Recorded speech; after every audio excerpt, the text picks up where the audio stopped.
Olá, boa tarde. O Instituto Butantan anuncia a criação de uma nova vacina contra a Covid, a Butanvac.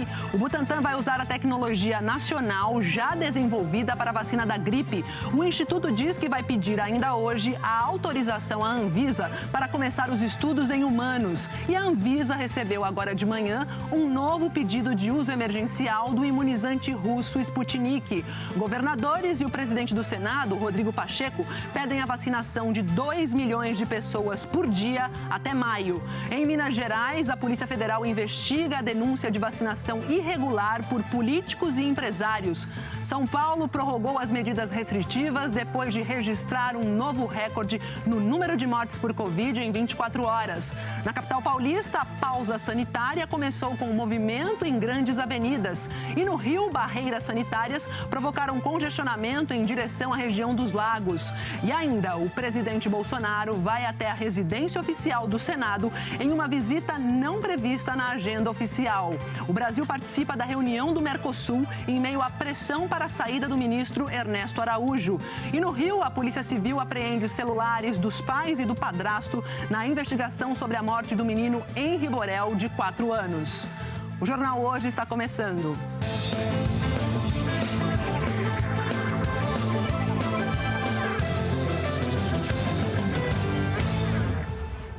O Instituto Butantan anunciou hoje que está desenvolvendo uma vacina 100% brasileira contra a Covid. É a Butanvac, que utiliza uma tecnologia semelhante à da vacina da gripe, que já é produzida pelo Butantan. A Butanvac já foi testada em animais e agora o Instituto vai pedir autorização para a Anvisa para poder começar os testes clínicos em humanos aqui no país. Os estudos para a vacina Butanvac começaram há 1 ano, quando o Instituto Butantan introduziu pela primeira vez o coronavírus no ovo embrionado. A gente inocula o vírus em ovos embrionados, o vírus replica, depois a gente tem algumas etapas de purificação e inativação viral, e aí a gente já tem o que seria o IFA. Os testes iniciais, que a gente já tem alguns resultados, ela mostra uma efetividade contra algumas variantes, então é de fácil adaptação. Na Globo News, o infectologista Renato Kifuri também explicou como é essa tecnologia. O que o Butantan propõe nesse modelo de vacina é usar um outro vírus, um vírus chamado Newcastle, que infecta aves. Ele é parecido, é da família do vírus do sarampo, só para você ter uma ideia. Você faz uma combinação genética, você modifica geneticamente esse vírus Newcastle, colocando um segmento do genoma do coronavírus ali dentro, que vai produzir a proteína S. Aí, uma vez esse vírus cultivado, ele aí segue o mesmo passo da vacina de influenza. Ele é inativado e esses fragmentos de cultivo em ovo, desse vírus cultivado em ovo, é colocado na vacina. Então, o insumo, o ingrediente farmacológico ali ativo nessa vacina é, na verdade, a proteína S, que é produzida por uma variante de um vírus aviário que não infecta humanos. A Butanvac já passou pelos testes pré-clínicos em animais, nos quais são avaliadas a segurança e a toxicidade. E agora precisa passar pelas fases 1, 2 e 3, que são os testes em humanos. O Butantan é hoje o maior fornecedor de vacinas contra a Covid para o Brasil. Mas a produção não é totalmente nacional. A vacina depende dos insumos fabricados pelo laboratório chinês Sinovac.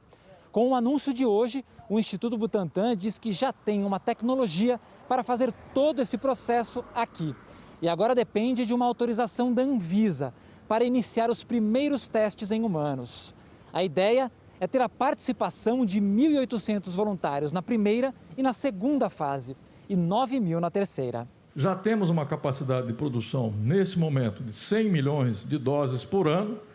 Poderemos produzir 40 milhões já a partir de maio desse ano, quer dizer, terminando a campanha da gripe, já iniciamos a produção de 40 milhões dessa vacina e agora aguardamos a aprovação da Anvisa para iniciar o estudo clínico. Isso será feito, acredito eu, muito rapidamente e poderemos, se tudo correr bem, começar a usar essa vacina ainda no segundo semestre desse ano. O Butantan lidera um consórcio internacional para essa vacina, que conta com institutos de outros 2 países, Vietnã e Tailândia, para o processo de fabricação do imunizante. O Instituto Butantan, em reunião do qual participei agora pela manhã, estará protocolando já hoje à tarde, no horário do Brasil, junto à Organização Mundial de Saúde, a OMS, esta vacina Butanvac, para que a Organização Mundial de Saúde possa acompanhar, para e passo, todo o desenvolvimento da testagem das fases 1, 2 e 3, dentro da velocidade, do cuidado e do zelo que a Organização Mundial de Saúde vem tendo ao tratar no combate à pandemia. O novo imunizante, o Butanvac, vai ser fabricado no mesmo local onde já são produzidas as vacinas da gripe. Segundo o diretor do Butantan, é um processo mais barato e seguro. É muito mais barato essa vacina, esse tipo de produção, do que essas vacinas que são produzidas em tecnologias modernas, mais modernas, porque essa é uma tecnologia tradicional. E um outro aspecto, é seguro. Quer dizer, a vacina da gripe é a vacina que é mais utilizada no mundo. Como eu disse, 80 milhões de pessoas todos os anos estão sendo vacinadas aqui no Brasil. Ou seja, o perfil de segurança é excelente. E o Butantan diz o seguinte, que a produção da nova vacina, a Butanvac, não vai mudar o cronograma de produção e de entrega da Coronavac, a vacina que já está sendo aplicada em todo o país. E essa notícia da criação da Butanvac repercutiu entre cientistas e estudiosos logo após o anúncio. O anúncio de uma nova candidata à vacina contra a Covid-19 100% nacional, a Butanvac, foi bem recebida pela comunidade científica. É muito importante para o país desenvolver uma vacina exclusivamente nacional, né? A gente já tem na comunidade científica solicitado que haja apoio a outras alternativas e a outras universidades e empresas para que se desenvolva uma vacina nacional, mais de uma vacina nacional, para que a gente possa ter essa tecnologia completamente dominada aqui no país e não precise depender tanto de importação de insumos ou de qualquer outros materiais para que essa vacina seja produzida, né? Certamente uma ótima notícia. O Butantan sempre foi um grande desenvolvedor e produtor de vacinas, mas a gente sabe que nos últimos tempos a competição pela produção de insumos com Índia e China prejudicou muito a nossa autonomia aqui, a nossa capacidade de desenvolver e produzir nossas próprias vacinas. Nós poderemos contar no futuro com uma terceira vacina de produção nacional, o que vai nos garantir aí no médio e longo prazo uma autossuficiência na produção de vacinas aqui no Brasil. A Butanvac já aparece entre as 184 vacinas listadas pela Organização Mundial de Saúde em fase de desenvolvimento pré-clínico. Está na posição 18. Falta apenas a aprovação da Anvisa para que ela avance para a próxima fase de testagem em humanos. O fato de ser uma tecnologia que o Butantan domina nos traz muita tranquilidade e é uma tecnologia muito interessante. A ideia foi muito boa de usar como vetor um vírus de uma doença de ave e por isso esse vírus é muito fácil de propagar no ovo. Assim que eles fazem a vacina da gripe todo ano. É uma tecnologia bastante usada no Brasil. A vacina de febre amarela também é fabricada em ovo, então é uma tecnologia conhecida e conhecida principalmente pelo Instituto Butantan. Segundo o diretor do Instituto Butantan, Dimas Covas, a produção da nova vacina pode ser iniciada já no mês de maio, mas os especialistas recomendam cautela. Ainda há um longo caminho até a aprovação da Butanvac pela Anvisa para que ela possa ser aplicada na população. Eu, sinceramente, acho pouco provável que até julho essa vacina já esteja pronta para uso, para ser encaminhada para a Anvisa. A gente vai precisar fazer os estudos de um número grande de pessoas, se vacinar, se vai avaliar a eficácia, né? Normalmente isso leva de 3 a 4 meses, até às vezes um pouco mais, correndo tudo certo, dando tudo certo, para que a gente tenha esses dados analisados e que possam ser encaminhados à Anvisa para aprovação. Este cenário pandêmico justifica a produção antecipada sem conhecer se a vacina será eficaz ou não, sob risco Então, talvez o Butantan, terminando a sua produção da vacina de influenza desse ano, no mesmo laboratório que utiliza tecnologia semelhante, possa iniciar uma produção de uma vacina sem que ainda estejam terminados os estudos clínicos que demonstrarão ou não se ela deve ser licenciada no futuro ou não. A gente se agarra aqui naquela esperança cautelosa e agora a gente fala de uma outra vacina, a vacina russa, a Sputnik, porque a União Química e o Fundo Soberano lá da Rússia entraram na Anvisa, na Agência Nacional de Vigilância Sanitária, com um novo pedido de autorização para o uso emergencial dessa vacina, que é a Sputnik. A Raquel Honorato tem as informações e conta pra gente, quais são os passos daqui para frente, Raquel. Boa tarde. Oi, Maju, tudo bem? Boa tarde para você, boa tarde para todo mundo que está assistindo a gente. A Anvisa informou que essas primeiras 24 horas são para analisar se todos os documentos necessários foram entregues. Esse pedido de uso emergencial da Sputnik foi feito pelo laboratório União Química, que representa no Brasil o Fundo Russo, desenvolvedor do imunizante. É referente a 10 milhões de doses que foram compradas pelo Ministério da Saúde, mas que ainda não podem ser usadas. E a Anvisa tem um prazo de 7 dias úteis para dar essa resposta. Em 15 de janeiro, o laboratório União Química recebeu o primeiro pedido de uso emergencial da Sputnik, a Anvisa, que devolveu a solicitação porque faltavam documentos. Segundo a agência, o processo ficou parado porque o laboratório não enviou os documentos necessários à agência. Hoje, então, a União Química apresentou um novo pedido e, ao mesmo tempo, solicitou o cancelamento do primeiro. A vacina Sputnik ela tem eficácia comprovada de 91,6%, segundo resultados preliminares publicados na revista The Lancet. E o último cronograma apresentado pelo Ministério da Saúde prevê a entrega da Sputnik em 3 remessas. 400 mil doses até o final de abril, 2 milhões no fim de maio e 7,6 milhões de doses em junho. A gente lembra que a Anvisa também analisa o pedido de uso emergencial da vacina da Janssen, braço da Johnson & Johnson, que foi feito nesta semana. O governo federal fechou o contrato para a compra de 38 milhões de doses do imunizante e a Anvisa informou que quase 70% da documentação ainda estão em análise. A gente reforça que a agência tem um prazo de 7 dias úteis para responder a esse pedido também. Maju. É isso. Enquanto isso, obrigada, Raquel. A gente fala para vocês sobre as vacinas que temos para hoje, que é Coronavac e AstraZeneca Oxford. Então vamos ver o ritmo da vacinação em todo o Brasil, começando com uma ótima notícia, porque ontem foi o dia com mais vacinados no país desde o início da imunização contra a Covid. Em janeiro, 685.054 pessoas receberam a primeira dose em 24 horas e o total de vacinados com essa dose chegou aí a 14.074.577. Isso corresponde a 6,65% da população.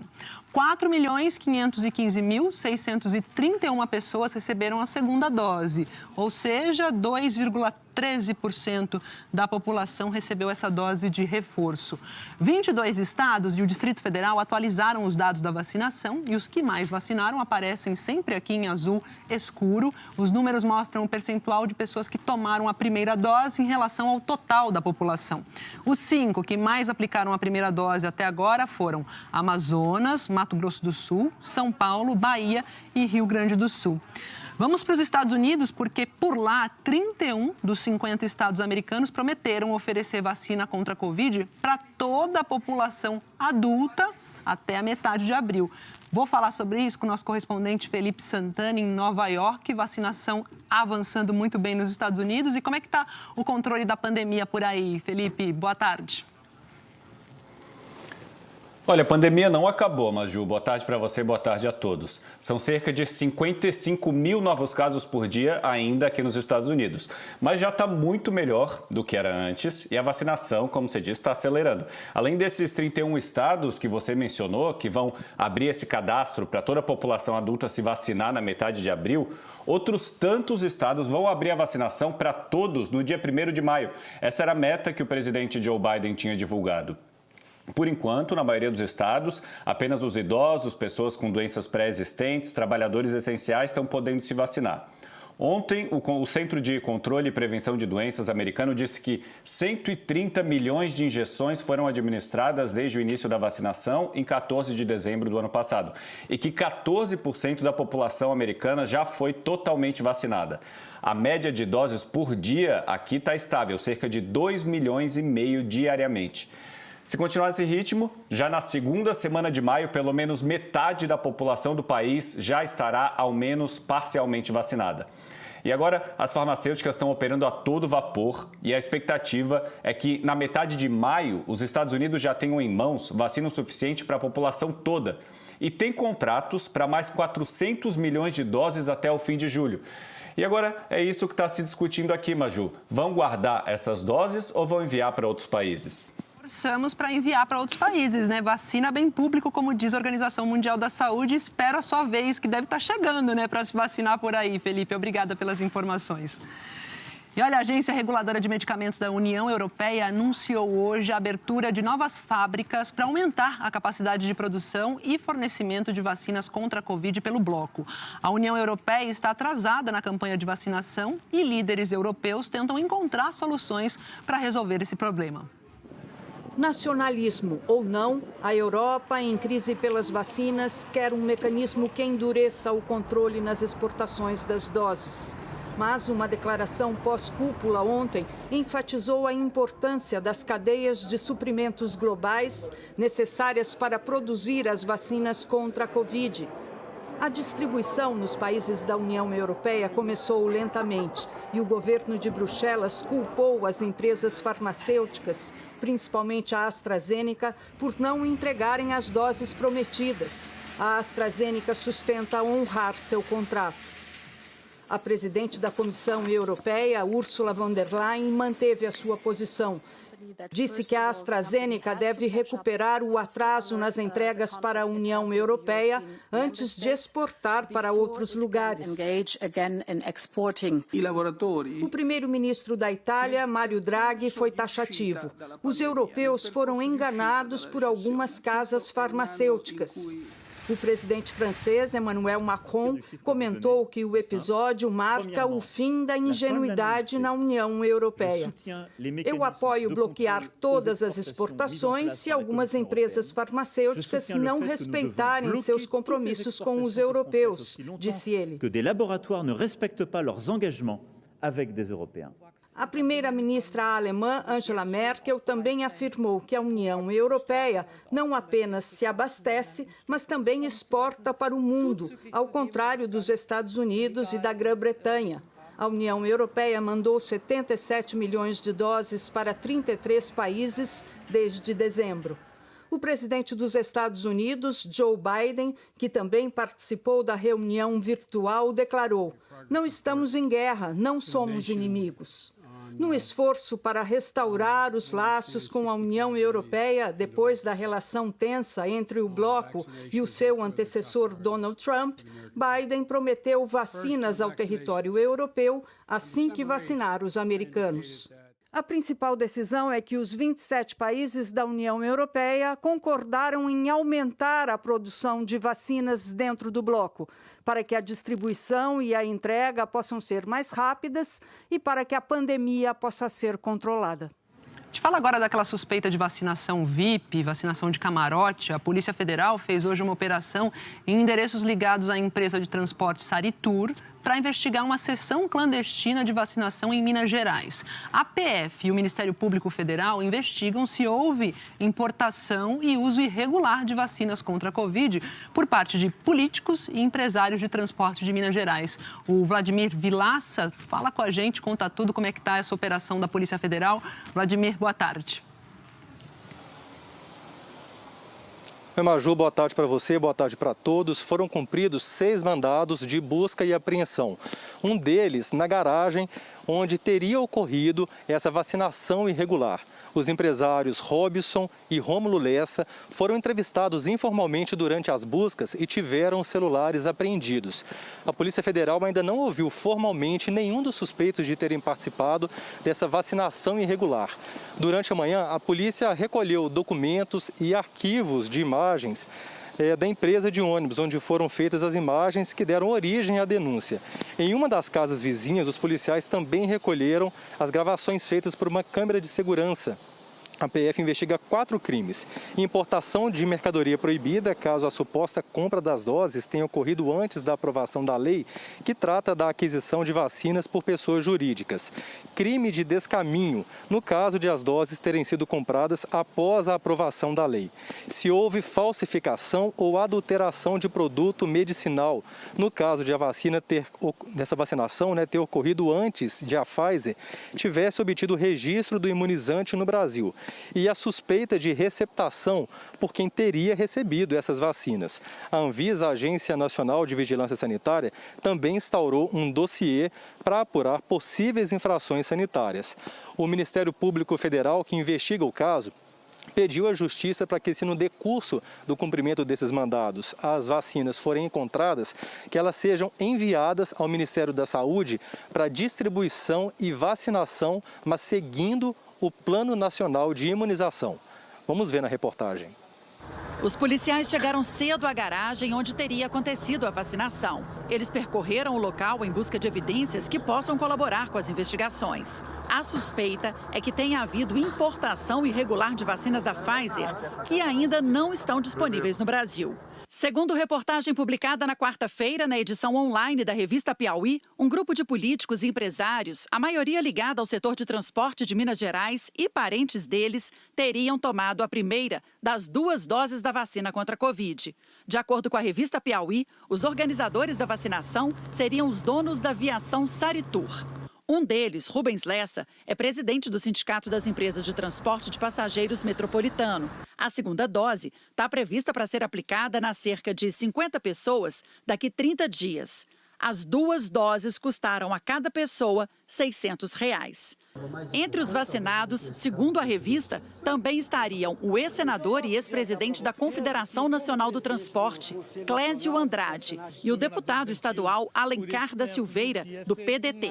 Em nota, a Pfizer nega qualquer venda ou distribuição de sua vacina contra a Covid-19 no Brasil, fora do âmbito do Programa Nacional de Imunização, e afirma que o imunizante Comirnaty ainda não está disponível em território brasileiro.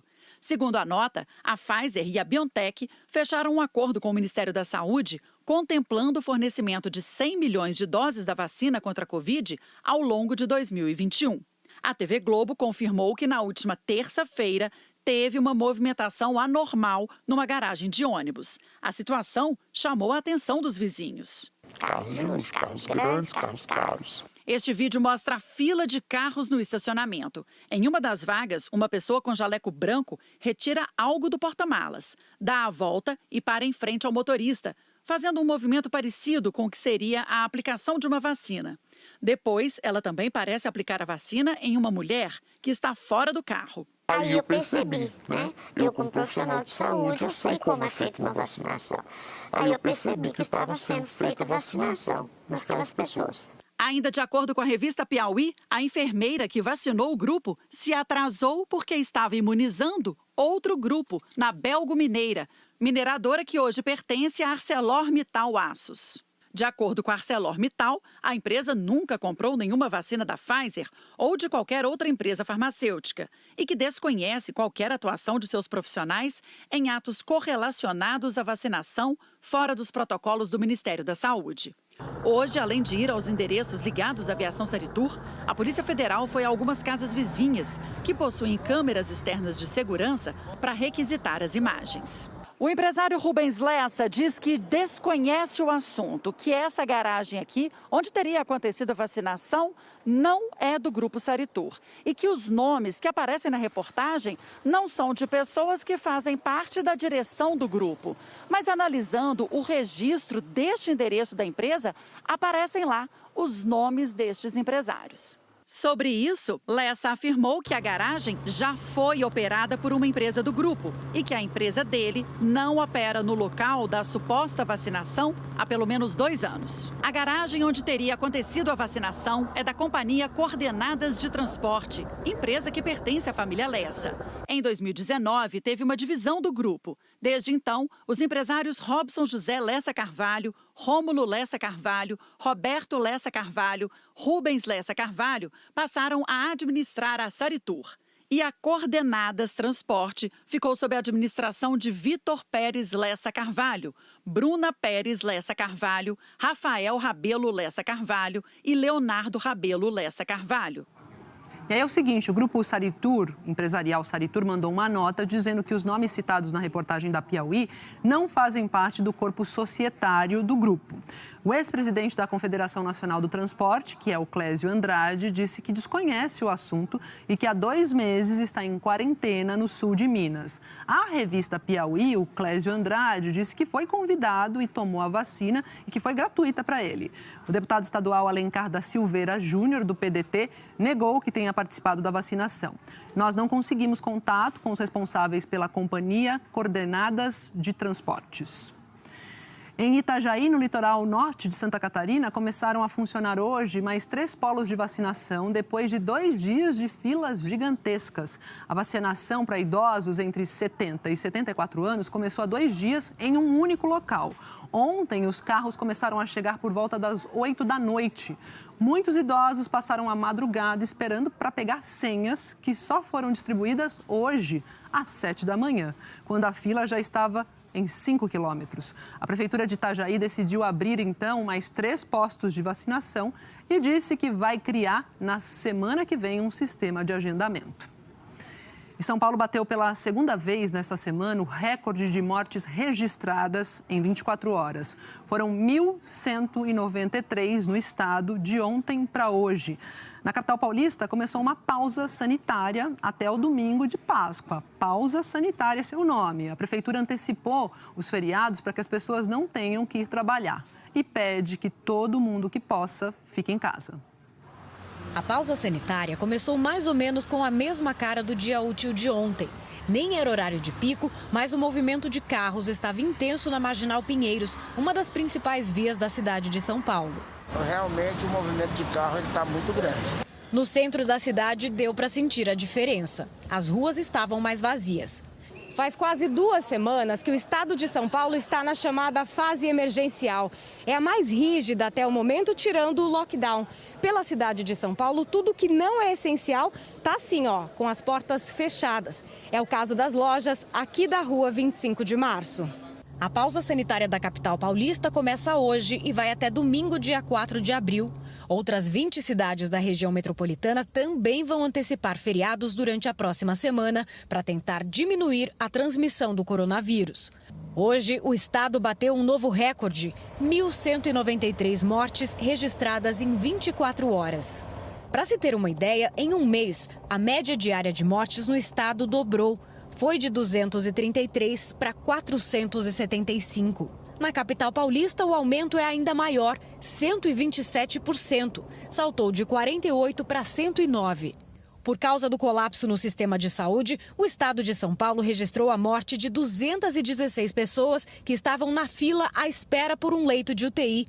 Hoje, a Prefeitura de São Paulo apresentou um estudo feito em parceria com a USP que aponta que a variante brasileira do coronavírus, identificada como P1, é responsável por 64% dos casos no município. O secretário municipal de saúde de São Paulo afirma que, por causa dessa variante, o perfil dos pacientes mudou. A faixa etária, para você ter uma ideia, cuja maior incidência da doença nós temos nesse momento é no jovem adulto entre 20 e 54 anos. E com um problema a mais, uma gravidade a mais. Ele demora um pouco mais para procurar o sistema de saúde e quando procura o sistema de saúde, imediatamente ele já apresenta sinais de gravidade. Esse médico de Sorocaba, no interior do estado, também afirma que a pandemia está mais grave. No hospital onde ele trabalha na cidade, não há mais leitos disponíveis. O que a gente tem percebido é uma situação de caos.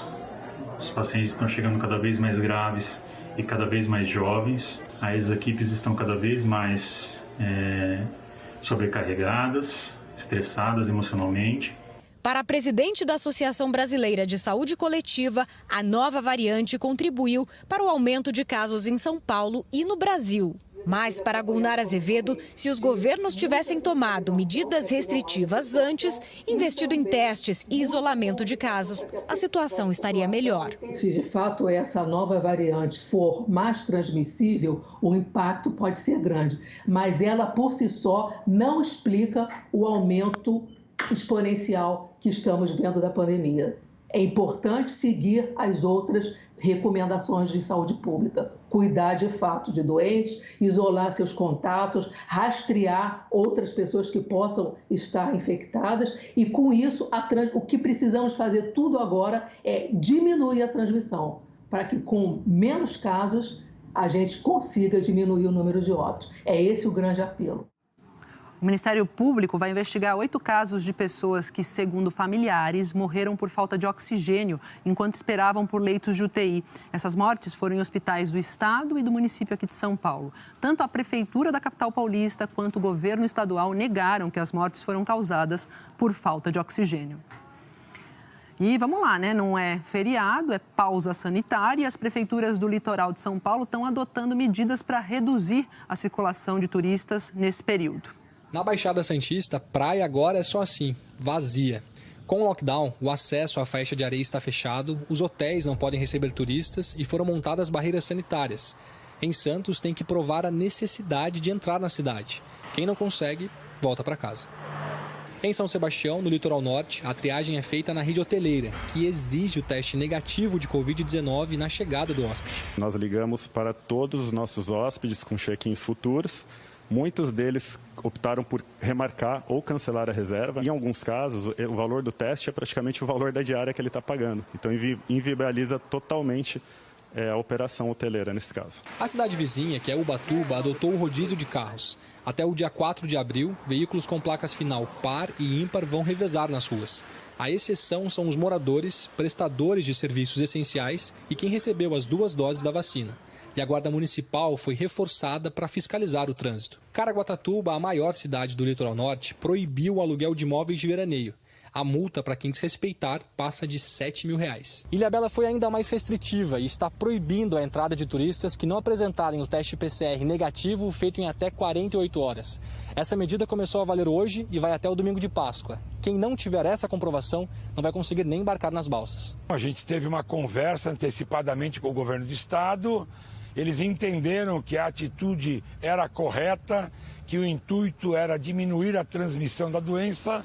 É bom essa barreira aqui com os pedestres, porque também tem muita gente que vem de ônibus. Então, diariamente você vê pessoas com mala desfilando aqui, que está indo para Ilhabela. Hoje, o litoral norte de São Paulo enfrenta um momento crítico da pandemia.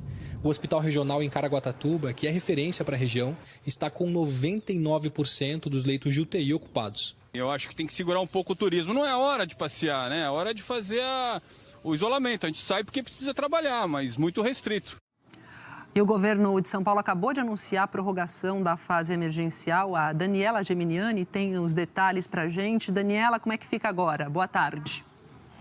Tem mais de 6 meses que ela está... Oi, Maju. Boa tarde para você, boa tarde a todos.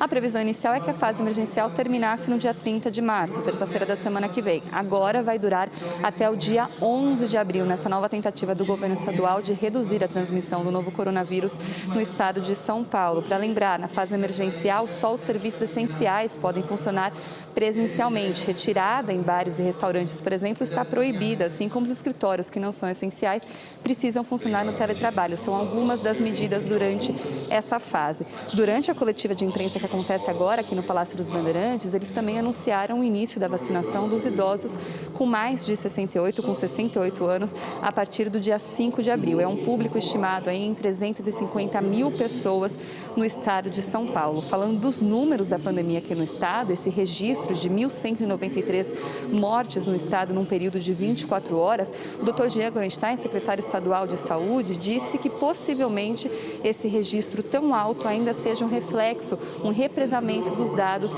por conta da mudança no critério da inserção de dados que aconteceu no meio da semana na plataforma do Ministério da Saúde. De qualquer maneira, o estado de São Paulo tem hoje 70.696 pessoas que morreram com Covid-19, 2.392.374 casos registrados desde o início da pandemia. E eles anunciaram durante a coletiva de imprensa aqui também o início de um tratamento usando plasma em pacientes com Covid-19. Esse projeto piloto começará a ser testado em Santos, no litoral paulista, e em Araraquara, no interior do estado. Serão pacientes com sintomas em até 72 horas da confirmação com o diagnóstico da Covid-19 e pacientes que têm comorbidades, que são idosos ou são imunossupressores. Portanto, esse novo tipo de tratamento utilizando plasma, a partir de agora, um tratamento que está sendo conduzido pelo Instituto Butantan. Maju, volto com você aí no estúdio. Obrigada, Daniela, pelas informações todas. E olha só, a gente falou no começo do JH da vacina, da nova vacina contra a Covid, que o Instituto Butantan anunciou hoje que vai ser produzida 100% aqui no Brasil. Vamos ver agora o momento em que a vacina foi anunciada pelo governador João Dória, que ressaltou o avanço da ciência brasileira. Neste momento é um anúncio histórico para o Brasil e sem hesitação em dizer para o mundo. Nós vamos apresentar hoje aqui a Butanvac, a primeira vacina 100% nacional, integralmente desenvolvida e produzida no Brasil pelo Instituto Butantan. Um instituto que é um orgulho do Brasil, 120 anos de existência, maior produtor de vacinas do Hemisfério Sul, maior produtor de vacinas do Brasil e da América Latina, e agora se colocando internacionalmente como um produtor de vacina contra a Covid-19. E agora a gente vai te mostrar uma animação para a gente entender melhor como vai ser essa tecnologia utilizada na nova vacina, a Butanvac. Os pesquisadores utilizam um outro vírus inativado de uma gripe aviária, que é chamada doença de Newcastle, como vetor para transportar para o corpo do paciente a tal da proteína S, de spike, de espícula, que faz parte do SARS-CoV-2. Essa proteína é responsável pela ligação entre o vírus e as células humanas. E ao ser inserida sozinha no corpo, como matéria-prima da nova vacina, ela estimula a imunização, ou seja, a criação de anticorpos que combatem o coronavírus. E a gente falou que São Paulo antecipou o feriado, que na verdade é pausa sanitária, não é feriado, né? Rio de Janeiro também foi por esse caminho para tentar conter a circulação do vírus. O desafio é também conter a circulação das pessoas. A promessa de instalar barreiras para controlar a entrada de turistas se cumpriu. E o motorista que tentava chegar à região dos Lagos hoje de manhã enfrentou um longo engarrafamento. Só era permitida a entrada de moradores, trabalhadores e hóspedes com hospedagem confirmada. Na capital, o primeiro reflexo dessa parada de emergência também pode ser medido no trânsito, mas de outra forma. Às 8 da manhã desta sexta-feira, a cidade registrou um movimento 94% menor do que o normal. Nos principais acessos ao Rio, agentes do Departamento de Trânsito montaram barreiras sanitárias para fiscalizar os ônibus que chegavam. Veículos fretados estão proibidos de entrar na cidade. Menos carros circulando pelo trânsito, menos gente transitando pelas ruas. Mesmo assim, tinha fila e aglomeração hoje de manhã para embarcar no BRT. Os decretos da Prefeitura e do Governo do Estado dizem que o transporte público deve funcionar com a frota completa, mas passageiros reclamaram de demora e lotação. De hoje até o domingo de Páscoa, dia 4 de abril, tudo que não for essencial deve permanecer fechado. Esse aqui é o polo de comércio popular mais conhecido da cidade do Rio, a região da Saara. Dia de semana, fim de semana, basta essas portas abrirem para vir gente comprar, porque aqui tem de tudo e por isso está sempre muito cheio. Saara fechado é um recado direto de que o momento que a gente está passando é realmente muito grave. Hoje de manhã, durante a apresentação do novo boletim epidemiológico, o prefeito do Rio fez um alerta. A cidade vive a fase mais crítica da pandemia.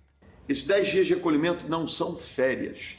Não tem o que comemorar e nem é um descanso. Pelo contrário, será mais um período de sacrifício pelo qual a gente vai ter que passar. O resultado a gente vai ver daqui a poucas semanas, quando a situação dos hospitais melhorarem, quando a vacinação avançar e começarmos a ver a luz no fim do túnel. O decreto também restringe o funcionamento de bares, restaurantes e lanchonetes, que só podem funcionar para entrega. O governo do estado tinha anunciado o fechamento total das praias durante esse período, mas voltou atrás e liberou atividades físicas individuais na areia e no mar. No Rio, a Guarda Municipal e a Secretaria de Ordem Pública são as responsáveis pela fiscalização. O momento é de união, né, das forças institucionais, da população. O cidadão colabora e muito na medida em que colaborar com as medidas e denunciar o descumprimento. Aquele que descumprir sofrerá as consequências legais. O seu Osmar, de 83 anos, gosta de ficar perto das pedras para pegar um solzinho de manhã. Sempre de máscara no rosto, álcool gel no bolso e um bom livro nas mãos.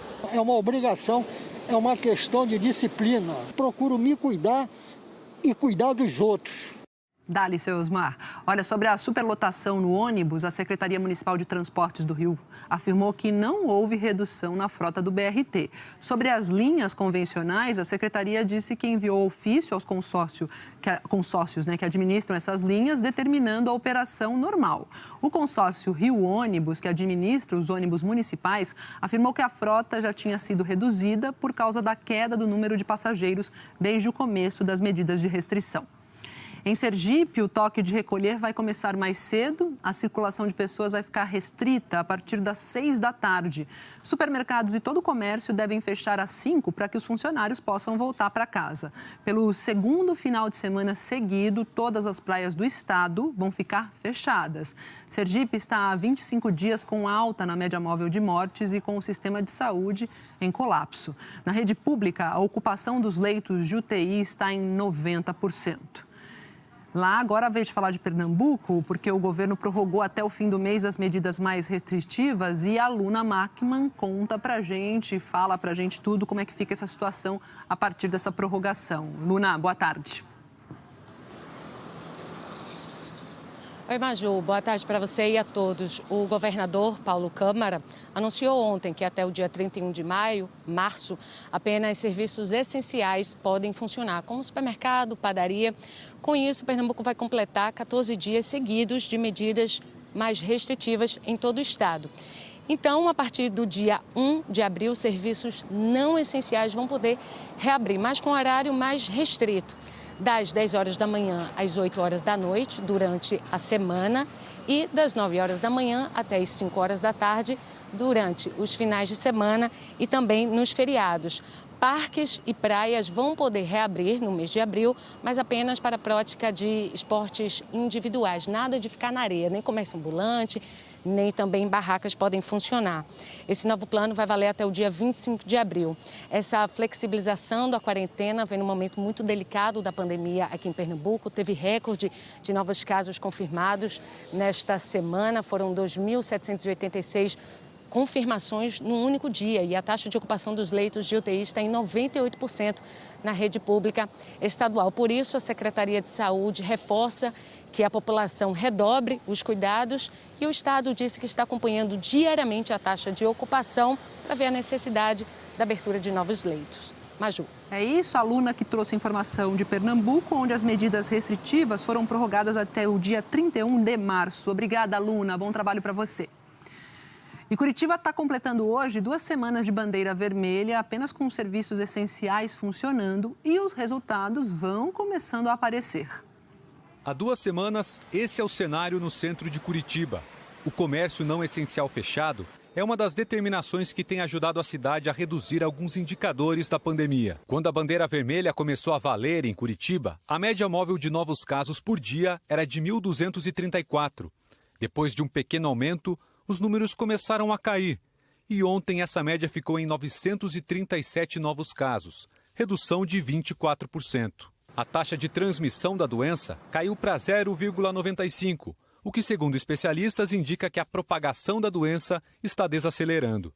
Além do comércio de rua fechado, na bandeira vermelha não podem abrir escolas, shoppings, parques, academias e outras atividades. Só os serviços considerados essenciais estão liberados. As regras valem até domingo, mas a Prefeitura deve decidir hoje se prorroga o decreto.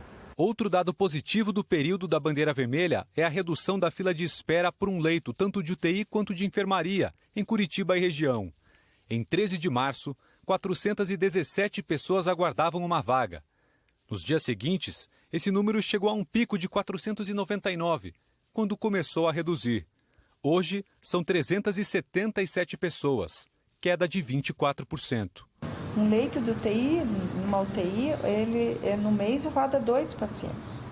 Então, esse paciente vai ficar por 15 dias. Então, nós estamos colhendo os óbitos que a gente vem anunciando num número muito alto ainda e deve continuar na nossa projeção, porque eles são do passado, né? Quem internou, quem está morrendo hoje, internou pelo menos há 15 dias atrás, 10 dias atrás, que era a nossa elevação e foi quando a gente decretou aí o lockdown. Apesar de ter aberto 48 novos leitos de UTI nas últimas 2 semanas, Curitiba está há 7 dias sem nenhum livre. Quando um paciente sai, o leito é ocupado imediatamente. Como os especialistas vêm alertando, os resultados das medidas restritivas aparecem aos poucos. Então nós estamos vivendo realmente aquela pior fase, mas com um bom prognóstico, porque a gente está vendo o número de casos cair. E isso significa que as medidas, elas surtiram efeito, elas estão surtindo efeito, e é muito importante que a gente siga com essas medidas. E no telão a gente mostra aqui os dados da pandemia, de acordo com o boletim de 8 da noite do consórcio de veículos de imprensa. De quarta para quinta-feira foram registradas mais 2.639 mortes, vidas interrompidas, e o total de vítimas da Covid chegou então a 303.726 os mortos. E para frear a pandemia, a primeira coisa a fazer é reduzir o número de casos, mas o vírus continua se espalhando e se espalhando de uma forma acelerada. Em 24 horas, 97.586 novos casos foram confirmados. Esse é o maior número desde o começo da pandemia. E já são 12.324.765 diagnósticos. Vamos às médias, né? A média de casos bateu recorde de novo, está em 76.738 novos casos por dia, 8% a mais do que 14 dias atrás. Estabilidade nessa média, mas ainda num patamar alto. Agora, a média de mortes são 2.276 mortes por dia, em média, crescimento de 29% em 2 semanas. Tendência de alta, foi o 9º dia seguido com média acima de 2.000 mortes por dia. No mapa, a gente dá aquele panorama do país. Com alta na média de mortes, na cor vermelha, a gente tem 19 estados e o Distrito Federal. Amapá e o DF tiveram as maiores altas. 5 estados estão em estabilidade e aparecem em amarelo. Em azul, temos 2 estados com queda na média de mortes, continuam sendo Roraima e Amazonas. Em g1.com.br/coronavírus, você tem mais detalhes sobre o andamento da vacinação e a situação da pandemia no seu estado. E a quantidade de pacientes que está esperando um leito de UTI no Brasil é um retrato desse colapso que a gente vê do sistema de saúde, que é provocado pela pandemia. Cerca de 6.370 pessoas em todo o país amargam uma espera que viola direitos básicos. São pacientes com Covid que precisam urgentemente de terapia intensiva e não conseguem, segundo o levantamento do CONAS, o Conselho Nacional de Secretários de Saúde. O número seria o equivalente a cerca de 80 ônibus lotados com gente sentada e em pé. A família de Dona Onacilda passou 5 dias implorando por uma vaga. Ela precisa urgente de um leito de UTI. O médico falou que não está sendo medicada, está sedada, né? Mas ela precisa do leito de UTI porque ali não é o UTI, né? Ela tem 69 anos, estava com Covid entubada em uma unidade de pronto atendimento na zona norte do Rio desde segunda-feira e só hoje conseguiu um leito. Para a irmã da Isabel, de Belo Horizonte, essa boa notícia ainda não chegou. E a gente já não sabe mais o que a gente faz. Ela precisa de respirar e não está conseguindo. Ela não tem o equipamento adequado para ela. E ela precisa de um CTI de urgência, desde domingo. O número de pessoas na fila de espera por UTI é mais alto em São Paulo, 1.500 pessoas, Minas Gerais, 722, Rio de Janeiro tem 602 e no Paraná são 501 pacientes. Doutor, quando um paciente chega num estágio que ele precisa de um leito de UTI, se ele não tem esse leito disponível imediatamente, qual o prognóstico que ele tem? Cai muito? Quanto mais tempo esse paciente demora para se deslocar para uma UTI, maior é o prejuízo para a saúde dele, certamente. Nas unidades de terapia intensiva, a gente tem uma monitorização, uma vigilância do paciente que não se tem em outro lugar. Então, a gente tem a capacidade, por exemplo, de prever eventos graves com o paciente. O governador em exercício, Cláudio Castro, do PSC, anunciou que deve abrir mais 900 leitos de enfermaria e UTI no estado do Rio. Mas, para especialistas, a abertura de leitos de UTI não é tão fácil assim, porque, além de equipamentos e insumos, é preciso ter disponíveis e contratar profissionais especialistas para cuidar desses pacientes. Não é qualquer enfermeiro, por exemplo, que sabe cuidar do paciente em terapia intensiva.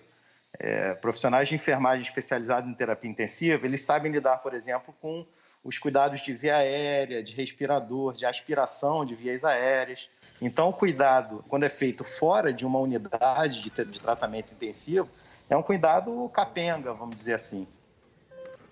O Ministério da Saúde enviou uma nota para a gente que diz que desde o início da pandemia tem prestado apoio irrestrito aos estados, municípios e Distrito Federal para reforçar a assistência na rede pública na abertura de leitos de UTI. E que este ano a liberação de 580 milhões de reais permitiu a abertura de 12.265 leitos de UTI em todo o país. E, ao contrário de outros estados, o Amazonas agora vive uma queda nas internações por Covid. Há 5 dias, nenhum paciente espera por um leito de UTI para Covid em Manaus. E a fila do interior não chega a 10 pacientes. 2 meses atrás, a realidade era outra. Na capital, 63 pessoas aguardavam um leito de UTI para Covid. E no interior, a fila chegava a 46 pacientes. Na Central de Regulação da Saúde, uma equipe acompanha em tempo integral as solicitações de transferência de todo o estado. A decisão depende do quadro clínico do paciente e da disponibilidade de leitos. Nós recebemos a informação de todas as unidades, dizendo quantos leitos tem livres e o perfil de cada leito. Então, com base nesse perfil de leito, ela vê o perfil do paciente e encaminha para esse leito. No pico da segunda onda da pandemia, o sistema de regulação chegou a ter mais de 600 chamados por um leito de Covid, com pacientes esperando até 72 horas para conseguir uma vaga. Agora, já não é desse jeito.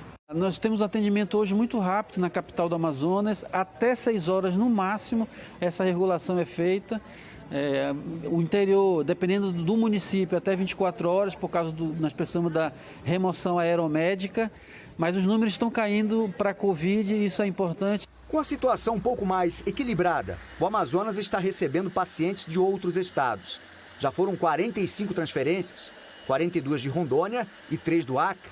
O estado também flexibilizou as restrições, ampliou o horário de funcionamento do comércio e permitiu aulas presenciais no ensino infantil e fundamental privados. Mas este pesquisador da Universidade Federal do Amazonas diz que não é hora de baixar a guarda. O fato é que, nesse momento, já com as medidas de flexibilização adotadas, os indicadores parecem estar estacionados há 2 semanas e num patamar mais elevado do que o que nós tínhamos em dezembro, antes do início da segunda onda da pandemia, indicando que Manaus ainda sofre e ainda está sob o efeito dessa segunda onda. O Amazonas tem hoje uma taxa de ocupação de leitos de UTI para a Covid de pouco mais de 74%. E a média móvel de casos dos últimos 14 dias é de pouco mais de 1.000 casos. Até hoje, já foram quase 12.000 mortes pela doença no estado. Em Campo Grande, pela primeira vez desde o começo da pandemia, 6 pacientes morreram à espera de um leito de UTI. Em todo o estado, 181 pessoas aguardam por uma vaga. E para tentar conter o avanço da doença, hoje entram em vigor em todo o estado de Mato Grosso do Sul medidas mais restritivas. A repórter Camila Jove tem as informações para a gente. Camila, boa tarde. Oi, Maju, boa tarde para você, boa tarde a todos. De acordo com o decreto, apenas os serviços essenciais podem funcionar presencialmente. Os demais serviços, incluindo o comércio, o governo liberou apenas nas modalidades drive-thru e também no delivery. Os bancos poderão funcionar apenas para o pagamento de benefícios de seguridade social. Igrejas e templos religiosos podem funcionar, porém tem uma recomendação para que as celebrações sejam feitas apenas online. As aulas presenciais estão suspensas por aqui e o toque de recolher continua das 8 horas da noite até as 5 horas da manhã durante a semana. Aos fins de semana ele está mais rigoroso, começa às 4 horas da tarde e vai até as 5 horas da manhã. Essas medidas mais restritivas entraram em vigor hoje e seguem até o domingo de Páscoa e vale para todas as 79 cidades aqui de Mato Grosso do Sul. Essas medidas são justamente para tentar frear o avanço da Covid-19. O estado contabiliza mais de 208 mil pessoas com a doença e mais de 4 mil óbitos. 70 mortes foram registradas no último boletim da Secretaria Estadual de Saúde. 181 pessoas estão em todo o estado aguardando por um leito. E ontem aqui em Campo Grande, 6 pessoas morreram em UPAs esperando por uma vaga. Outras 45 seguem no aguardo. Maju, eu volto com você. Obrigada, Camila. E só corrigindo, é Camila Jové. Desculpa, te chamei de Jové, é Jové. Obrigada pelas informações e bom trabalho. E o presidente do Senado, Rodrigo Pacheco, fez uma reunião com governadores para agilizar ações de combate à pandemia, aquele comitê criado aí pela primeira vez esta semana. Os estados querem acelerar o ritmo de vacinação e chegar a 2 milhões de pessoas vacinadas por dia até maio. A reunião foi por videoconferência. Rodrigo Pacheco, que coordenou os trabalhos, participou da residência oficial. Ele conversou com os governadores da maioria dos estados e com os vices de São Paulo, Sergipe e Tocantins. Não participaram os estados de Alagoas e do Acre. Rodrigo Pacheco será o interlocutor dos governadores dentro do comitê, criado depois de pressão do Congresso, estados e municípios para o Planalto assumir a coordenação de enfrentamento à pandemia. Na reunião de hoje, os governadores apresentaram sugestões, demandas e o que consideram ser prioridade. Eles falaram de vacinação e de questões econômicas. Defenderam uma meta de vacinação, chegar a 1 milhão de pessoas vacinadas por dia no mês que vem e 2 milhões por dia até maio. Unificação dos grupos prioritários e faixa etária entre os estados. Ampliar campanhas de prevenção e medidas de restrição até a Páscoa, como já vem sendo adotado em alguns estados que cancelaram os dias úteis na semana que vem. E melhorar o calendário de entrega de matéria-prima para a produção dos imunizantes e o calendário de compra de vacinas prontas. O presidente do Fórum Nacional de Governadores, o governador do Piauí, Wellington Dias, disse que eles discutiram ainda a pauta do Congresso e vão batalhar por mais recursos no orçamento e focaram na imunização. Propusemos que possamos fazer uma agenda conjunta com o secretário da Organização Nacional das Nações Unidas para que possamos ter a entrega de vacina, a acessibilidade do mundo para ajudar o Brasil com mais vacinas e ainda as condições de ter a pauta federativa sendo colocada na prioridade do Congresso Nacional, o social, o econômico, tudo aquilo que é importante dessa fase do Brasil. Após a reunião, Rodrigo Pacheco disse que na segunda-feira será feita a primeira reunião do Comitê de Combate à Pandemia. Vou fazer questão de levar para essa reunião de segunda-feira essa compilação das reivindicações dos governadores, que são muitas, desde a questão dos insumos, que é algo que tem que ser resolvido imediatamente, dos insumos de sedação, passando pelas questões de fornecimento de oxigênio, igualmente da abertura de leitos de UTI, e da vacinação. Hoje, a criação do comitê foi formalizada, publicada no Diário Oficial. O grupo é formado pelo presidente da República, que o coordenará, e a convite pelo presidente do Senado Federal, pelo presidente da Câmara dos Deputados e, na condição de observador, por uma autoridade designada pelo presidente do Conselho Nacional de Justiça, o ministro Luiz Fux.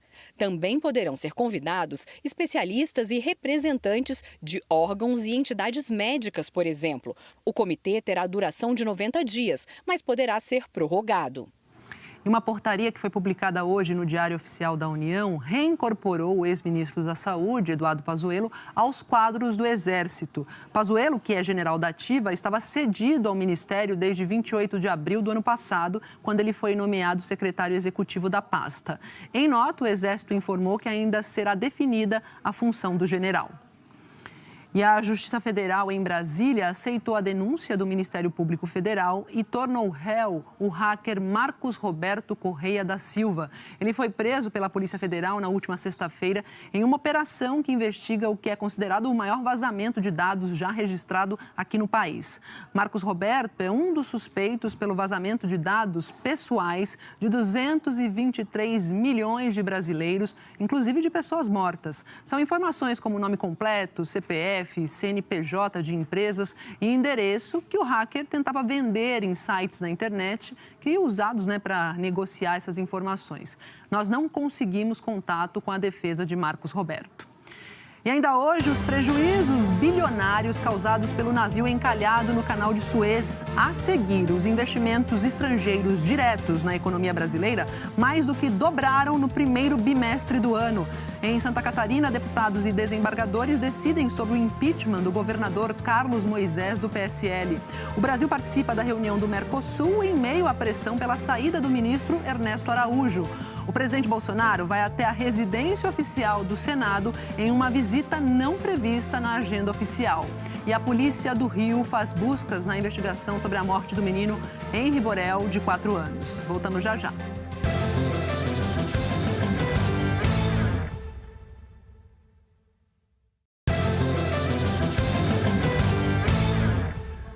A Polícia Civil do Rio de Janeiro fez buscas na investigação da morte do menino Henri Borel, de 4 anos. Os policiais tentam esclarecer se o menino morreu depois de sofrer agressões. Hoje, eles apreenderam os celulares da mãe, do padrasto, o vereador doutor Jairinho, e do pai do menino. E interditaram o apartamento onde o menino morreu no dia 8. Os policiais chegaram antes das 6 da manhã na casa do pai de doutor Jairinho, em Bangu, na zona oeste do Rio. É aqui que o vereador doutor Jairinho, do Solidariedade, e Monique Medeiros estão morando desde a morte do menino Henri. O advogado do casal chegou depois da saída da polícia. Não há surpresa e não há qualquer tipo de embaraço ou constrangimento com as medidas que foram adotadas. E continuaremos disponíveis e à disposição e municiando as autoridades, a justiça, com todos os elementos que forem importantes à elucidação desse caso. Os agentes também fizeram buscas na casa da avó materna da criança e no apartamento de Leniel Borel, pai de Henri. A justiça decretou a quebra do sigilo telefônico de todos os investigados. Os policiais apreenderam ao todo 10 aparelhos de celular, 5 de doutor Jairinho, 3 de Monique Medeiros e 2 de Leniel. Computadores também foram apreendidos pelos agentes. O apartamento na Barra da Tijuca, onde Henri morreu, foi interditado pela polícia por volta das 9h30 da manhã. A operação de hoje acontece 18 dias depois da morte de Henri. O menino morreu na madrugada de 8 de março, depois de ser deixado na casa da mãe, Monique Medeiros, pelo pai da criança, Leniel Borel. Pai e filho tinham passado o fim de semana juntos e durante a madrugada, a mãe e o padrasto, o vereador doutor Jairinho, disseram ter encontrado a criança desmaiada no chão do quarto do casal. Ele foi levado a um hospital na Barra da Tijuca, mas já chegou sem vida à unidade. O laudo do Instituto Médico Legal apontou diversas lesões pelo corpo da criança. Infiltrações hemorrágicas nas partes frontal, lateral e posterior da cabeça. Contusões no rim, no pulmão e no fígado. A Polícia Civil abriu um outro inquérito para investigar denúncias de uma ex-namorada de doutor Jairinho. Ela contou em depoimento que foi vítima de violência do vereador e que decidiu fazer a denúncia após a morte do menino Henri. A filha dela também prestou depoimento. Hoje, uma adolescente de 13 anos, a jovem contou ter sofrido agressões do vereador quando tinha apenas 4 anos de idade.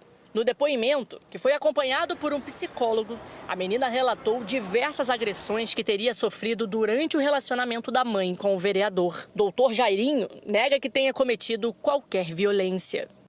E o Conselho Regional de Medicina abriu uma investigação para apurar uma possível omissão de socorro do doutor Jairinho, já que ele é médico. Em Santa Catarina, deputados e desembargadores estão votando, neste momento, um pedido de impeachment contra o governador Carlos Moisés, do PSL. Ricardo Vondorf está acompanhando e conta pra gente agora. Ricardo, boa tarde. Boa tarde, Maju. Boa tarde a todos. Olha, por causa da pandemia, a sessão do Tribunal Especial de Julgamento, que começou às 9 da manhã, está acontecendo por teleconferência. Nessa sessão virtual, 5 deputados estaduais e 5 desembargadores do Tribunal de Justiça decidem se aceita ou não a denúncia de crime de responsabilidade contra o governador Carlos Moisés pela compra de 200 respiradores. Em março do ano passado, o Estado pagou adiantado por eles 33 milhões de reais. Não pediu garantias no negócio e acabou recebendo apenas 50 respiradores de um modelo diferente. A Polícia Federal investigou o caso e não encontrou indícios de participação do governador na compra fraudulenta. A desembargadora Rosane Wolff, relatora do caso, foi a primeira a votar e concluiu que há elementos para o processo seguir em frente com o afastamento do governador. Neste momento, quem está votando é a desembargadora Sônia Schmidt. A tendência do voto também é pela aceitação da denúncia. Então, ficam faltando 8 votos e o governador Carlos Moisés precisa de 6 para permanecer no caso. Caso contrário, ele é afastado por até 180 dias enquanto durar o julgamento do processo de impeachment. Hoje cedo, o governador viajou para o norte do estado para anunciar a abertura de leitos de UTI. Lá ele disse que não vê justa causa no processo e que confia na justiça. Esta é a segunda denúncia de crime de responsabilidade contra Carlos Moisés. No ano passado, ele chegou a ser afastado do cargo e um mês depois reassumiu o governo ao ser absolvido da acusação de ter concedido reajuste salarial aos procuradores do Estado. Maju. Obrigada, Ricardo. E o Congresso aprovou ontem um projeto de lei orçamentária com a previsão de receitas e despesas do governo federal neste ano. O relator, que é o senador Márcio Bittar, do MDB, fez ajustes no texto e cancelou mais de 26 bilhões de reais do orçamento. Essa verba foi transferida para custear obras do Ministério do Desenvolvimento Regional e outros projetos que vão ser escolhidos por deputados e senadores. Para técnicos do Congresso, foi uma manobra para a inclusão de despesas de interesse dos parlamentares. Bittar argumentou que foi uma forma de garantir mais verba para a infraestrutura. Também houve corte de verba para o censo demográfico do IBGE. Dos 2 bilhões de reais previstos inicialmente, sobraram menos de 100 milhões de reais. E ontem o ministro da Economia, Paulo Guedes, sinalizou que não ficou satisfeito com o texto aprovado e que agora depende da sanção presidencial.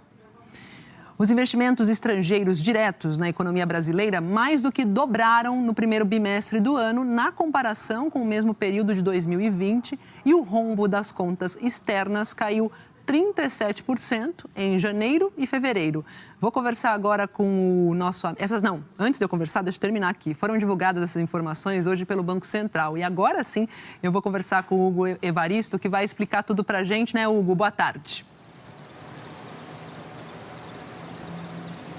Boa tarde a você, Maju, e a todos que acompanham ao JH. O Banco Central divulgou hoje um dos principais indicadores das contas externas do Brasil. Segundo o BC, os investimentos externos na economia brasileira somaram quase 11 bilhões de dólares, o melhor desempenho para o período desde 2018. Na comparação com o mesmo período de 2020, o aumento foi de quase 107%. O número mostra o interesse dos estrangeiros em investir na economia brasileira. Mas o Banco Central alertou que ainda não é possível afirmar que este aumento seja uma tendência do resto do ano. Em paralelo, a queda das contas externas do Brasil foi de 37,2% no primeiro bimestre e ficou em cerca de 9 bilhões e 400 milhões de reais, o menor valor registrado nesse período desde 2017. Olha, de acordo com o Banco Central, a melhora no rombo das contas externas nos 2 primeiros meses do ano tem 2 fatores: a diminuição dos gastos dos brasileiros no exterior e a redução de remessas de lucros e dividendos para fora do país, uma consequência da pandemia do novo coronavírus. Maju. Obrigada, Hugo. Bom trabalho para você.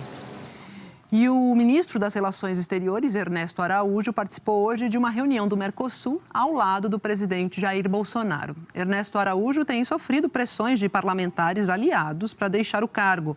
Hoje, a Frente Nacional de Prefeitos e o presidente do Senado criticaram a atuação dele nesse momento em que o Brasil precisa urgentemente comprar vacinas contra a Covid de outros países. Na reunião da cúpula do Mercosul, presidida pela Argentina, o ministro das Relações Exteriores, Ernesto Araújo, apareceu ao lado do presidente Jair Bolsonaro e do ministro da Economia, Paulo Guedes. O discurso de Bolsonaro foi rápido. Disse lamentar as mortes por Covid, mas não abordou o combate à pandemia.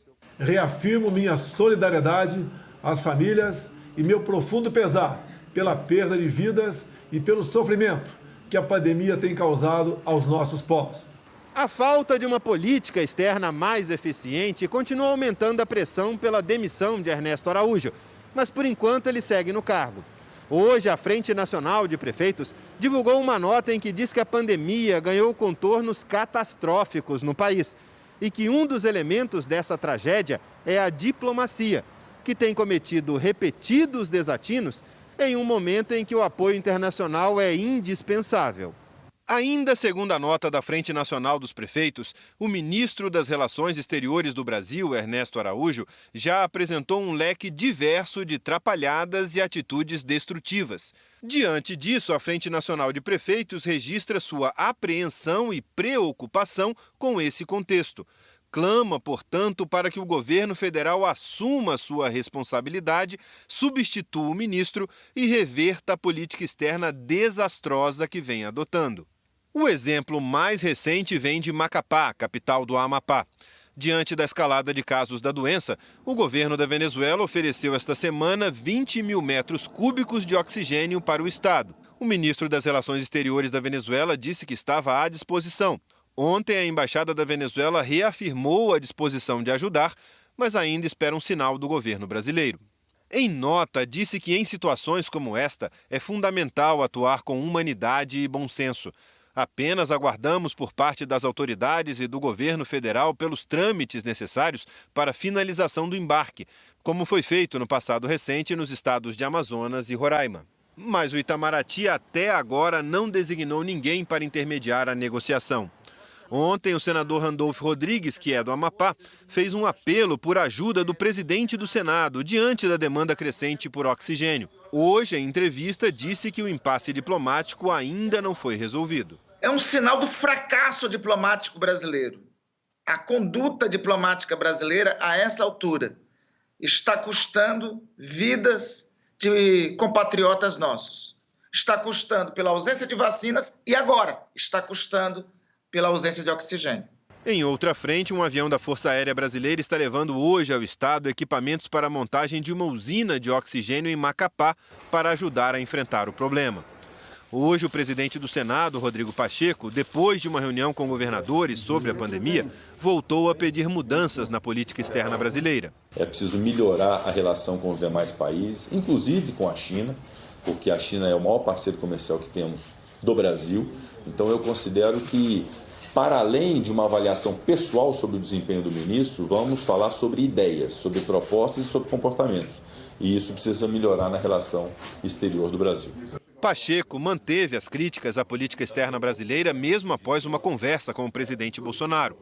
Num gesto de aproximação, Bolsonaro deixou a reunião do Mercosul antes do fim e foi até a residência oficial. O compromisso não estava na agenda. Segundo Pacheco, eles conversaram sobre a situação de Ernesto e também sobre o assessor da presidência, Felipe Martins, que numa audiência do Senado nesta semana fez um gesto ligado a grupos que defendem a supremacia branca.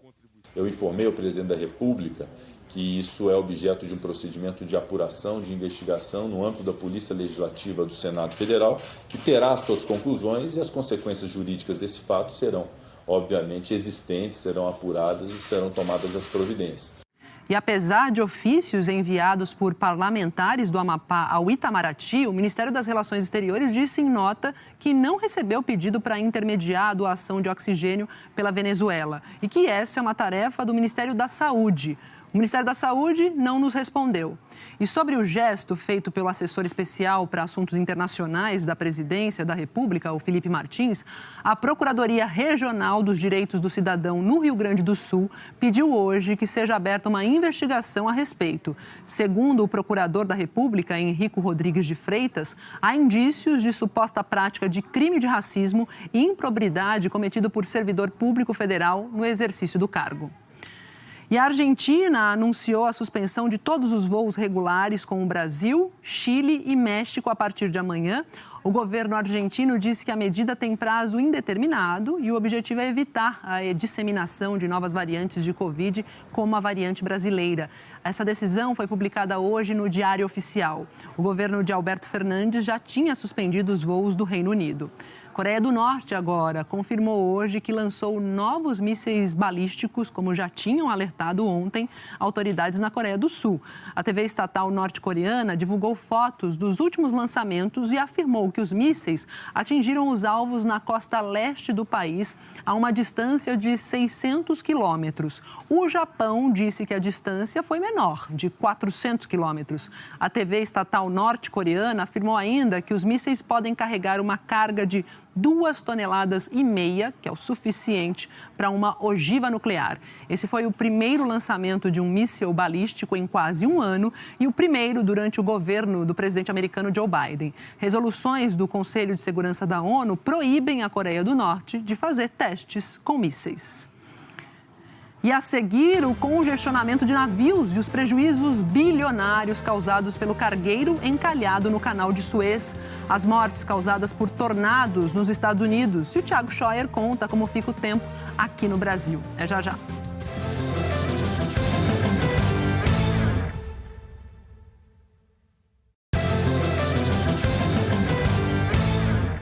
De volta com informações daquele cargueiro enorme que está encalhado no Canal de Suez, bloqueando a principal ligação marítima entre a Ásia e a Europa. Você viu essas imagens aqui no Jornal Hoje. Remover esse gigante está sendo mais complicado do que se pensava. O supercargueiro encalhado no Canal de Suez tem um comprimento de 4 campos de futebol e capacidade para transportar 20 mil containers. Especialistas falam que se a operação para desatolar o navio levar muito tempo, seria um risco para o comércio global, e justamente no momento difícil desse de pandemia. Das 200 embarcações presas nesse engarrafamento no Canal de Suez, 24 carregam petróleo. Por ali passa de tudo. Também gás natural liquefeito, gado, caminhão-pipa, alimentos básicos como grãos e cereais. Em entrevista ao Jornal Hoje, o britânico Chris Evans, especialista em logística internacional, disse que um grande atraso para desencalhar o navio causaria uma situação difícil para os consumidores. Pode haver um impacto como em peças de automóveis, produtos eletrônicos, roupas, ele diz. Por dia, são quase 10 bilhões de dólares em matéria-prima e mercadorias paradas nesse trânsito na principal ligação marítima entre a Europa e a Ásia. O Canal de Suez, no Egito, é um atalho entre os dois continentes e ainda tem ponto de parada no Oriente Médio. Conecta o Mar Mediterrâneo ao Mar Vermelho. A outra opção é dar a volta na África, lá pelo Cabo da Boa Esperança. 1 semana a mais de viagem e de custos. Mesmo assim, pelo menos 2 das maiores empresas de transporte de contêineres do mundo disseram que estudam já desviar os navios pela rota africana. Em 2019, o Canal de Suez completou 150 anos. É um símbolo do imperialismo europeu do século XIX. Foi criado basicamente para atender ao capitalismo industrial da Europa. O Canal de Suez foi inaugurado em 1869 e chegou a ser chamado de Estrada do Império Britânico, porque encurtou consideravelmente a distância aqui de Londres para Mumbai, na Índia, rota comercial importantíssima na época. A novidade impulsionou o transporte marítimo como um todo. Hoje o Canal de Suez é uma das principais artérias econômicas do mundo, por onde circulam 12% do comércio mundial. É por isso que esse navio encalhado preocupa tanto. Eu fiquei muito surpreso, mas imagino que esse problema vai ser resolvido em breve. É o que todos nós queremos. Agora, se isso não acontecer até domingo, segunda-feira, com a maré alta, aí a próxima só vai ser daqui a algumas semanas. Considerado um mega navio, o Ever Given encalhou na terça-feira. Vento forte e uma tempestade de areia que teriam atolado o gigante. Desde então, rebocadores puxam daqui, dali e nada. O cargueiro não sai do lugar, nem com dragas e escavadeiras tentando ajudar, tirando toneladas de lama e areia. A empresa de reboque comparou o navio encalhado a uma baleia gigante, mas tem nem comparação. Uma baleia azul, por exemplo, pode ter até 150 toneladas. Já o navio tem 200 mil toneladas. Desencalhar esse bicho é um desafio colossal. Uma nota oficial disse que a operação pode sim levar semanas. 200 mil toneladas o bichão. Olha, pelo menos 6 pessoas morreram em uma série de tornados nos Estados Unidos. Os estados mais atingidos pelo tempo severo foram Alabama, onde 5 pessoas morreram, e a Geórgia, onde uma morte foi confirmada. Esses tornados derrubaram árvores, destruíram casas e linhas de energia. Mais de 40 mil pessoas ficaram no escuro. Em alguns lugares, as escolas permaneceram fechadas hoje por causa dos estragos causados pelas tempestades. A gente vem agora para a previsão do tempo aqui no Brasil, porque o ar tem ficado cada vez mais seco aqui no Sudeste e em boa parte do Centro-Oeste. E pelo que eu me lembro do meu tempo de previsão do tempo, isso, ainda vai longe, essa secura. Vai longe, só está começando, né, Maju? Boa tarde para você, boa tarde para você em casa também, né? É normal isso acontecer, tá? Ainda mais no começo, né? Agora a gente está ainda nesse começo. O inverno acaba sendo o auge do ar seco e da falta de chuva no meio do país. A estiagem em algumas cidades até costuma durar meses mais para o meio do ano. A gente sempre fala aqui, né? E tem aquela massa de ar seco que fica ganhando força, né, Tiago? Ela ganha força sim, Maju. Vamos olhar aqui no mapa, né? A massa de ar seco, ela começa a se expandir agora no meio do Brasil, quando o outono chega. E o que ela faz? Joga o ar lá de cima, que é bem seco, aqui para baixo. Então, varre qualquer possibilidade de nuvens de chuva se formarem. A umidade do ar vai cair bastante hoje e já está em níveis de alerta, tá? Até abaixo dos 20% em algumas regiões onde você vê em mais vermelho aqui. Nós temos abaixo de 30 no mapa porque é mais ou menos a média, pegando aqui parte do Centro-Oeste, também do Sudeste, incluindo São Paulo, a parte oeste dos 3 estados do Sul também e o interior do Nordeste principalmente. E ar seco, a gente sabe que deixa risco de fogo mais alto pelo país também. Atenção para toda essa área, do interior do Nordeste até o norte do Paraná, onde está mais em vermelho no mapa. No centro-norte da Bahia, o fogo está se espalhando por uma parte da Serra da Cachoeira do Aníbal, em Jacobina. O lugar é de difícil acesso, 20 bombeiros militares e também brigadistas locais estão trabalhando para combater o incêndio. E lá em Jacobina, que a gente viu agora, o sol vai continuar brilhando forte. Você vê aqui Bahia quase toda no tempo firme hoje. Esse tempo firme também pega aqui, ó, sul do Tocantins, vai até Mato Grosso do Sul, pega boa parte de São Paulo, norte do Paraná também. Em Cuiabá, nada de chuva hoje também. A umidade do ar chega aos 35% e a máxima vai aos 34 graus. Calor e sol também no Rio, em Vitória e em Curitiba. Rio e Vitória com 33, Curitiba com 29, abafado para Curitiba. Abafado para Curitiba. E, Tiago, se não me falha a memória, você havia dito de chuva engrossando no Rio Grande do Sul, é isso? Isso, a gente falou ontem, né? Frente fria, né, Maju? Então, olha só, essa frente fria ela vai se formar só no fim do dia, perto do Rio Grande do Sul. A gente tem uma baixa pressão também aliada a ela, só que já está chovendo, tá? Na região da Campanha Gaúcha, isso desde hoje de manhã. Também tem mais chuva forte hoje no norte e no nordeste do país. Atenção para os temporais pegando entre o Ceará e indo até o leste do Amapá, na área em laranja. Falei do Ceará. Hoje foi o dia em que mais choveu em Fortaleza nesse ano, de acordo com a Fundação Cearense de Meteorologia. Essa chuvarada alugou ruas e vai continuar até a noite. Ainda vai chover também bastante em São Luís, Teresina e Belém até o fim do dia. Macapá e São Paulo, aí é uma chuva mais leve. São Paulo, aliás, nem todo mundo vai ver essa chuva, Maju, só 5 milímetros. Então, a gente não vai ter algum refresco aqui para São Paulo nos próximos dias? Tem, Maju, lá na próxima semana, tá? As temperaturas só devem cair um pouquinho aqui no Sudeste na semana que vem, na virada do mês, só que ainda não é frio, vai durar pouco. A primeira onda de frio mesmo, eu sei que tá todo mundo querendo saber, né? Com cara de outono, só daqui um mês no centro-sul do Brasil. Amanhã, a frente fria lá do Rio Grande do Sul vai avançar devagar pelo estado e continuar provocando mais temporais, tá? Isso lá na região sul. E você vê também que tem chuva ainda no norte e no nordeste do Brasil amanhã. Essa frente fria que eu falei, que está avançando e levando chuva, né? Ela vai subindo por Florianópolis, São Paulo e Rio de Janeiro nos próximos dias. Olha só, São Paulo na terça-feira, 29 graus, 30 milímetros de chuva, Rio com 40 na terça. Todo mundo avisado e eu já dou um spoiler. Opa. São Paulo com 25 graus na quarta. Ah, muito obrigada pela participação. Você não vai estar aqui segunda, né? Não, Eliana Marques volta na segunda-feira. Obrigada pela temporada. E, Thiago, você é resiliente? Eu sou. Ah, então vamos lá. Eu também. Vamos nessa, Boa. Porque olha só, o Globo Repórter dessa semana, você vai ver que todo brasileiro pode aprender a ser resiliente, a ter aquela capacidade de quem consegue se sair bem de situações difíceis. O matemático Gil ensina. Ele chegou a passar fome na infância, mas nunca desistiu de estudar. Mãe e filha foram despejadas e do susto tiraram ânimo para construir sozinhas a casa própria, feita com garrafas retiradas do lixo. O marido, que sustentava a família, ficou desempregado. E a dona de casa encontrou nas receitas da avó a saída da crise. E o baiano, que ajudava o pai na roça e hoje coordena uma das pesquisas de uma vacina brasileira contra a Covid. Hoje, no Globo Repórter. Enverga, mas não quebra, né, gente? Olha, obrigada pela companhia. JH termina por aqui. Você acompanha outras notícias no Jornal Nacional e para rever as reportagens, vai lá ao Globoplay. Boa tarde para você. Ótimo fim de semana. Até segunda.